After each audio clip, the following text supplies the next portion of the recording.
Here with Scott Quigg, March 10th, you step into the ring with Oscar Valdez, WBO 126-pound title fight. Just talk to us about your training camp.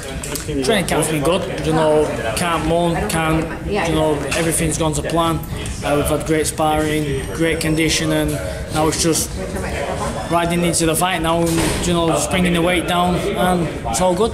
This is your second official training camp with Freddie, or is it third? Your third? Yeah. How's the chemistry? How's everything? Are you more comfortable now?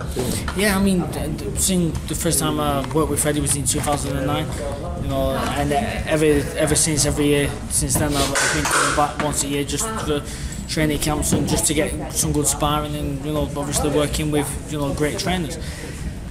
So, the chemistry has been built over for a long time, and obviously when I made the move out here and the three camps, this is the third camp I've officially fully had now, a good 10-week camp with him, and he's been getting better and better every time. We click, the chemistry was already good, but it's even better now. How do you feel about this opportunity? I mean, when everything's on the table, if you get the W on March 10th, how do you feel about the opportunity? I mean, this it's a great opportunity. This catapults me, right to the top, I believe. I think this is it's a massive chance, a massive opportunity, and it's one that I'm going to grab with both hands. And like I say, it's going to, put me right back to where I was. Obviously, not looking past Oscar, but with the win, you'll have the title. You'll have some kind of leverage in the division.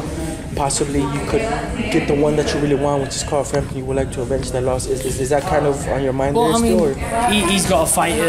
He's fighting Nonito Donaire, and that's a very tough fight. Obviously, I've got a very tough fight in front of me. I've got to go out there and get the world title, which I'm confident of doing, but the job's still got to be done yet. So obviously up until then, I don't think about what might be afterwards or that. Everything's full focused on, the 10th, and that's the main thing. Looking back at your progress as a fighter now since the Carl Frampton fight, how would you say you've changed since then? You suffered the jaw injury in that fight. How would you say you've changed? Just obviously you learn from your mistakes and the things that we did in training. Obviously, I felt like I needed to freshen things up. That's why I made the move out here to Freddie, and it's I feel like I'm improving and getting better as a fighter. And the main thing is I'm enjoying training. You went the distance with that broken jaw. Do you recall at what round and what punch it was that broke it, or is that? Yeah, in round 4 he caught me with a right hook, and that's what first cracked it. It was weird, but then in the 6th round, when he hit me with the uppercut, that completely snapped it. Yeah. And from that point on it went numb. Because it was, once it went numb, there was no pain, and obviously it felt a bit weird, not being able to feel or draw, but other than that, it wasn't painful. And once I settled down a bit and went on from the 7th round onwards, I was, putting the pressure on, and that's what I should have done from the start. But again, you live and learn, and it's made me a better fighter because I've learned from it. How was the process of recuperating from such an injury? How long did that take? I think it took about 6 or 7 months because I had to have plates in my jaw, which was done the day after. But then about 4 or 5 weeks later, I had to have the plates took out because I had a reaction to the material of the plate. So they had to take the plates out, so they had to break a bit of the bones again that had grown over the plate. So wow. It was quite a double long period because I had to have it done twice. Yeah. And coming back from that, was it in the back of your mind that could happen again, or are you confident in your jaw now? Yeah, if I had any things in the back of my mind, if I was thinking about that or I was worried about that, I wouldn't be boxing. I'm not going to get in the ring if I'm thinking about something, worrying about my jaw going again or whatever. It's irrelevant. At the end of the day, my jaw was perfectly fine before that fight. Yeah. So if it goes again, it goes again, and I can carry on with it. Wow, you're willing to go through that again. Listen, that's what you gotta do. That's what you gotta do. Yeah. So how was those 6-7 months? I know it was your family that was helping you through this situation. Did you ever question that maybe you weren't gonna box again, or that you didn't want to box again? Where were you at mentally doing that? No, it was a low point because obviously I wanted to get back in the gym to put right what I did, what went wrong in the fight. Yeah, I needed to obviously improve and get better, and because I couldn't be in the gym, I couldn't train. Obviously, I was eating a lot, I put a lot of weight on. How high did you get? How high did you get weight-wise? 160. Has that been? What was before that? What was your highest before the 160? 147. Yeah. Okay. So it's like the 20 extra pounds. Yeah. It was. It wasn't good. I didn't feel good.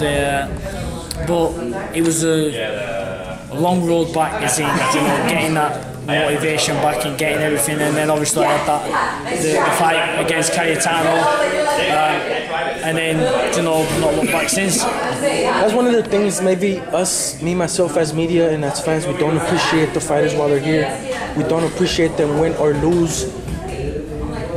Do you feel appreciated in going through that?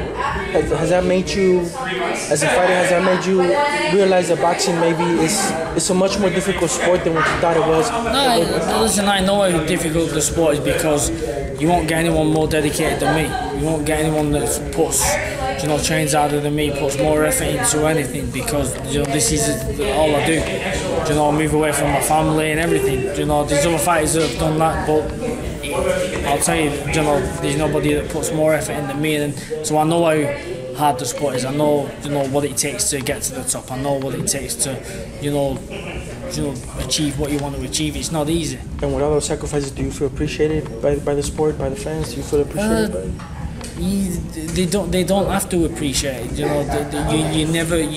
There's always going to be people out there, fans out there that, are going to criticise you, and at the end of the day, when you're no good to someone, when you're no good to a promoter, you go over there and then the next star comes through. That's what a lot of people, what a lot of fighters and a lot of people don't understand is, and they start resenting people. At the end of the day, boxing is a business, and you're just a piece of that. And then once you're no good, so I don't rely on anyone. I don't need support from anyone. As in, if people criticise me, people do this, it's irrelevant. You were there hurting at the time during that process. I'm still with Eddie Hearn now. Huh? Say again. You were with Eddie Hearn doing that. I'm still. He was long-time promoter, right? Yeah, I'm still with Eddie Hearn now, and you say, I have a lot of time for Eddie. He has a lot of time for me. But it is what it is. He's my promoter. He does the best thing for me. He gets me the opportunities, and it's up to me to go out there and do the business. How is it working with him in that experience that you suffered, going through the injury? How was he involved in that? Was he involved at all? Did he hey Scott? Was he there in your corner the whole time? He was good. Obviously, he called me a few times. But what means he said, what can someone do? Make a phone call, they can't. But there's support. But the only support you need is your family support, the people that are close to you. And that's the main thing. When you've got them people around you, nobody else really, can help. That brings me to the last question. Just off that fight, would you say Frampton was the biggest puncher you faced, and now Oscar Valdez, he carries a lot of pop as well, a lot of power? Do you expect Valdez to be a bigger puncher, or how do you perceive Valdez? I didn't think Frampton was a big puncher. You still don't? No, I still don't. When I was in the ring with him, not one of the punches, stunned me, wobbled me. I didn't think he hit hard. It was just a lucky punch. No, my mouth was up when the punch landed. That was it. That was the reason why. But if he was that hard of a puncher, I'd go another 8 rounds with a broken jaw. Yeah, it's true. But don't get me wrong. I'm expecting Oscar to be, a big puncher. What I mean? His record suggests that, but anyone, it doesn't matter. Anyone with 8-ounce gloves on, you hit someone on the chin with them, they're gonna feel it. Do you consider him the most complete fighter you faced, or do you feel that you faced opposition that's maybe a little greater than him? Because there's criticism on his end too. On paper, people will say Frampton. He's the most complete. His hair's fine.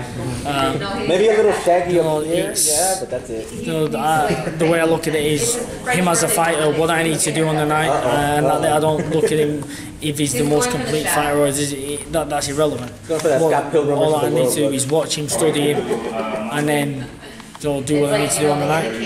Last thing, is fighting in Los Angeles in front of that crowd at the StubHub Center. Are you anticipating that, or is that like you're saying you're just worried about Valdez and nothing else? I'm not worried about Valdez. I'm not worried about anything. I'm going in there, and I'm, whether the crowd's on his side, it's irrelevant. There's only me and him, and the thing that we're doing is working towards, getting in there and putting on a great show.